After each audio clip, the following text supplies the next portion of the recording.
Hey guys, what's going on? My name is Tyler, and today I am bringing you guys what if Johnny won the All Valley tournament back in 1984 rather than Daniel LaRusso. Now, this actually won number 2 in comparison to the poll with the 3 what ifs that I was going to do. Out of the 3, it was what if Sam never stopped training, and what if Johnny won, and what if Daniel joined Cobra Kai. Obviously, I already did what if Daniel joined Cobra Kai. So today we are going to be doing what if Johnny won, and with that being said, ladies and gentlemen, let's just dive into it. Hope you guys do enjoy.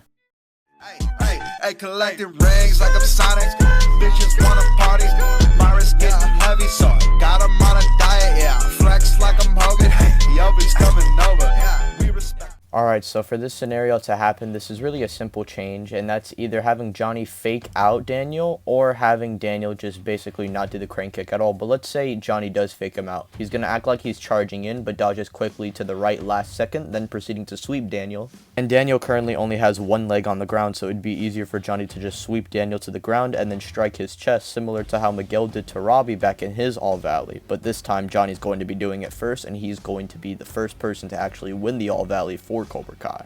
With Cobra Kai securing the W, Kreese never tries to choke out Johnny. This means Johnny, along with the rest of the Cobra Kai squad, which means Tommy, Bobby, etc., they get to stay in Cobra Kai as well. This also means Miyagi never fights Kreese, and Kreese never leaves and returns in Karate Kid 3, but this time he's going to be staying. Now, similarly to that of my what if Daniel joined Cobra Kai what if, when Cobra Kai won the All Valley in 1984, I think Kreese's best next step would be to call Terry Silver and basically get multiple dojos of Cobra Kai all over the valley, basically, boosting its clout. When Terry Silver comes around and starts building dojos, I think Johnny would be the first person to actually own his own dojo himself, given the fact that he's already so strong and is basically Kreese's #1 prodigy. And I think when Terry Silver also arrives, Kreese would try and further continuing Johnny's training by having him train with Terry. Meanwhile, Daniel would learn from his defeat, initially being mad, but after some words of wisdom from Miyagi himself and him being told about this Okinawa trip that Daniel so desperately wants to be a part of with Miyagi, I think over the course of the beginning of Karate Kid 2, Daniel would be basically building up some motivation within himself to basically train harder than ever. And I think Karate Kid 2 would go down exactly the same as in canon, as Johnny winning doesn't really affect Daniel at all, since he just leaves immediately after the All Valley. So nothing too different happens in Karate Kid 2. However, I do think a slight change that would happen would be that Daniel would be slightly stronger, given the fact that he has way more motivation than in canon to train. Now, while this is happening, Johnny would be training with the likes of Terry and Kreese, while the other students grow stronger as well. Johnny would be above his Karate Kid 1 self by a good bit in terms of skill, and this training was basically the way he got over Ali. This was basically his drive and reason to keep pushing and moving forward, and we never get Johnny just falling off after Karate Kid 1. Now, by the time Karate Kid 3 rolls around, Daniel would have signed up for the All Valley and wouldn't be having Mike Barnes bullying him over the course of the film, and Daniel and Miyagi never get that mad at each other because Daniel wants to join the All Valley tournament and doesn't have someone basically, making Daniel just break down and, him taking out his rage on Miyagi. There's no one to initiate that, so basically this argument that derailed into Daniel joining Cobra Kai, basically that never happened, so Daniel and Miyagi basically never separate each other in this film, and they still stick together. However, I do think Terry would be training Johnny rather than Daniel. However, instead of it just manipulating Johnny, Terry personally grows quite fond of Johnny and actually thinks of him as his own son, similar to what Kreese thinks of him. And instead of making Mike Barnes a crazy fighting madman, it is now Johnny. Though Mike Barnes on his own was kind of already a Spurg, we would have Johnny slowly shifting into this Spurgy, more aggressive role due to the Quicksilver method. Anyways, we would move forward with the film with Daniel, instead of just leaving Miyagi and training with Terry and all that stuff happening, we would have Johnny and Daniel encountering with each other, with Johnny saying how he's going to win this next All Valley just like how he did last year, and Daniel said how he basically has been training non-stop, and this tournament is going to be his, not Johnny's. Johnny would then laugh and then say, "We'll see about that." At that point, Johnny then walks away, as Daniel would then walk away as well, with Johnny going to Cobra Kai and Daniel going to Miyagi-Do, with both of them training in preparation of the next All Valley. So since Daniel's only conflict is basically having revenge, we are going to be going with that instead of having Daniel basically being fearful. And I don't think Daniel would be fearful of Johnny, as, they already have past history, and if anything, vengeance would be, boiling in Daniel's blood. As Miyagi is training Daniel, he can sense and can tell by Daniel and how he's basically approaching the All Valley and talking about it, he more so wants to beat up Johnny rather than win the All Valley. And though it is good for Daniel to have some motivation, he shouldn't let vengeance consume him. And basically, Daniel is now presented with some confliction because, he was going about this a different way, but now he realizes it was the wrong way. And so now he has to change up how he's going about this tournament. At first, I think he would try and argue against it with Miyagi, but Miyagi would tell him that that kind of vengeance and that kind of blood boiling within him would turn him into someone like Sato. And Daniel knows how bad Sato can be. But after Sato basically let that vengeance be tossed aside, him and Miyagi are better than ever. And honestly, Sato mentally is better and is now embracing more of the Miyagi-Do philosophy that Miyagi has been teaching Daniel throughout the course of the trilogy. And so now he is going to be learning the crane kick of Karate Kid 3, aka his new trump card, that being kata. He is still going to learn this technique, and I think this is a good way for him to basically, take Miyagi's words into consideration and him embracing the Miyagi-Do philosophy. And with this, Daniel is still heavily conflicted on whether or not to basically try and take personal vengeance into account against Johnny in this tournament. And when the All Valley goes up, Johnny, just like how Daniel was the winner and he basically didn't fight until the finals, Johnny will be doing the same thing, which means Daniel gets to fight in the first round and in the semifinals, which I think definitely it should be Tommy and Bobby once again. Daniel here has already experienced Karate Kid 2, which means he already has not only mastery of the crane kick, but also has the drum technique this time. So I think for the first round, just like how Miguel did, he would basically one-shot Tommy immediately off the bat with the crane kick. Bobby would then charge at Daniel in the semifinals, and Daniel would just easily defend himself with the drum technique and then start moving on the offense. And just like how Chozen was being overwhelmed, Bobby would be overwhelmed as well. And Daniel would finally be able to proceed to the final round where him and Johnny would then combat each other. So the match would then begin with Johnny being ruthless and aggressive, showing off how he's finally embraced fully the Cobra Kai way, while Daniel would be blocking and finding openings to slow Johnny down. However, Johnny would luckily get the first strike in and get the first point. Daniel would then go in a crane kick stance with Johnny looking back at his sensei, and him along with Terry would then nod to each other, indicating that Johnny knows what he needs to do and he's going to do the exact same move that he did back in '84. However, Daniel would then put his leg down at the last second and spin to the side, evading Johnny's sweep and then kicking him in the side, gaining his first point. So now it's 1-1, and Johnny, being enraged at this, would rush at Daniel as soon as he recovers, and surprising and off-guarding Daniel, he tries to block, but Johnny just overwhelms Daniel, knocks him off balance, and then proceeds to strike him in the face with a kick. Daniel then falls down and is enraged at what happened. Johnny would just laugh at his face, humiliating Daniel, and he would have the second point. He would get back up and would be enraged at the fact that Johnny's just laughing at his face, and it would call back to when the day that Daniel first met Johnny, and from that day forward, Johnny has done nothing but cause problems for Daniel. He would get back up and he would start to lose focus. He tries to aggressively strike Johnny, but Johnny at this point is playing around with him. Daniel, as he's striking, realizes he's just attacking blindly, and Johnny is just being very cocky with him, toying with Daniel.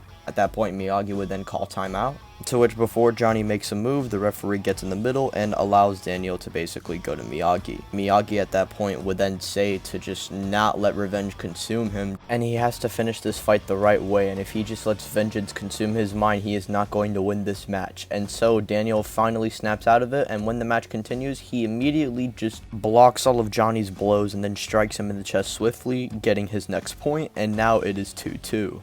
Now that it is 2-2, Daniel then swiftly pulls out his trump card, that being his kata, and he would proceed to use this, and Johnny is just as confused as Mike Barnes is back when he used kata, just like in canon. Johnny would be told by Kreese and Terry to just finish it off and sweep the leg and do whatever he can, do whatever it takes to win, and Johnny himself just doesn't know how to approach this kind of technique that Daniel is utilizing. Daniel at this point sees Johnny being completely wide open, and so he strikes his chest and then throws him onto the ground, gaining the last point and being declared the winner.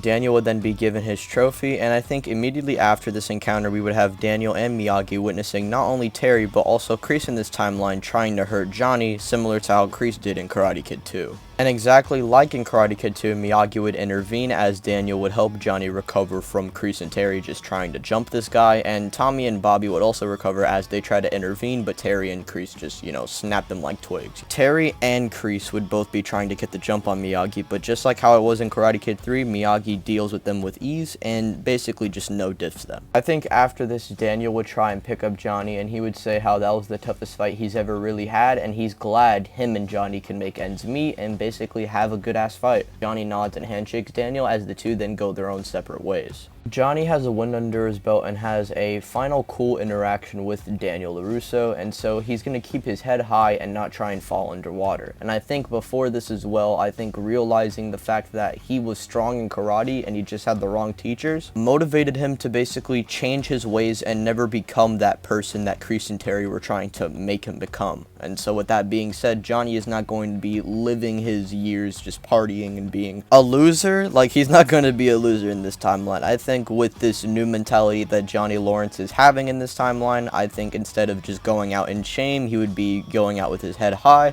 and he would be basically trying to get his life together. Which means when Robbie is brought into the world, instead of Johnny just abandoning him day one, him and Robbie's mom wouldn't work out. However, they would decide to make it fair for Robbie to have both parents, and, you know, some days Johnny gets to hang out with him, and some days he gets to hang out with his mom.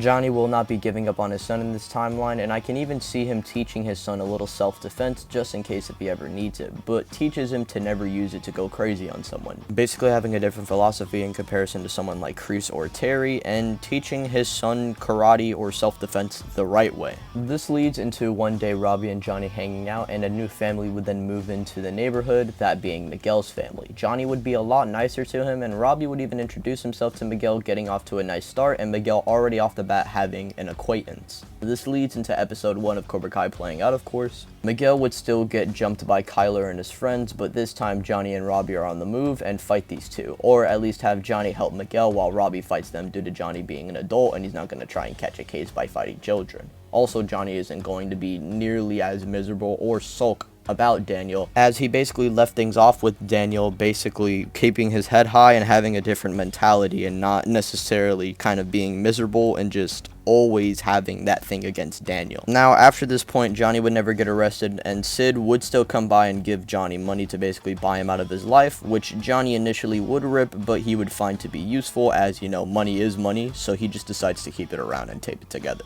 Now, because Johnny actually moves forward in this timeline, this means he never goes out for a ride drunk, meaning Johnny never ruins his car, which means he and Daniel don't meet, which is the main scene that sparks motivation into Johnny to make Cobra Kai in the first place. I think instead that Miguel would just learn to defend himself, and mainly Cobra Kai is just going to be Miguel progressing in martial arts rather than Cobra Kai slowly being returned back into its former glory. And this means because Cobra Kai is not made, Daniel is not going to be forming Miyagi-Do at all. Now, Robbie and Miguel would be using their martial arts for a good reason. No dojos are being formed or anything like that, but the school would be in a naturally better environment since Robbie and Miguel would be there, and they would probably just beat up Kyler and his friends if they try to bully anyone else. And as for Sam and Miguel, I can have Robbie basically be Miguel's wingman, which means the foundation of Robbie and Miguel's friendship is basically them being friends and not based off misunderstandings between Sam. So this means Robbie and Miguel are going to be cool with each other, and Miguel and Sam are actually going to stick together this time. Though when Daniel realizes that he actually learned his martial arts from Cobra Kai's top bully, he would be a little hesitant, but I think Sam and Miguel could probably figure some things out.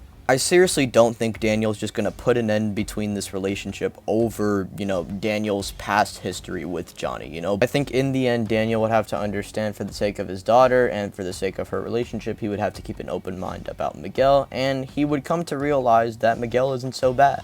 As for Robbie, Robbie doesn't get with anyone. He's not going to be involved with Sam and Miguel's relationship, which means Miguel and Sam are going to be sticking together, and Robbie's going to be single for the time being, but it's fine, you know. Robbie's in an overall better place than his canon self. And maybe we could have the relationship between Sam and Miguel basically kind of having awkward tension because of Daniel, and this could lead into Daniel and Johnny also personally working out their problems, which means the season basically concludes in terms of conflict by season 1, and we could have Johnny and Daniel basically taking the day to kind of hang out and try and, you know, see each other's perspectives, and by the end we would have Johnny and Daniel deciding to have a friendly spar, and this is where the show would end. Because of Johnny winning, he's overall in a much better place, and I think in this timeline, although it's not really too much of a karate aspect, I think relationship-wise, it's a lot cooler to see Johnny and Daniel hash it out a lot earlier than, you know, having 3 seasons basically build this up. And with that being said, ladies and gentlemen, this is where I'm going to be leaving this what if off. If you guys did enjoy, be sure to leave a thumbs up on the video and share with your friends, share with your grandma, share with everyone that you know. And with that being said, be sure to comment any Cobra Kai related videos or any videos you want me to do in general. Just let me know in the comment sections and I'll get to it. And be sure to subscribe if you are new, as that is greatly appreciated, and you guys clearly do enjoy the content, as the majority of my viewers are not subscribed. So go on and subscribe, don't be shy now, come on. And also hit the bell icon, that way you're notified and updated when I upload. Follow me on Twitter, that will be linked in the description, and I'll see you guys in the next one.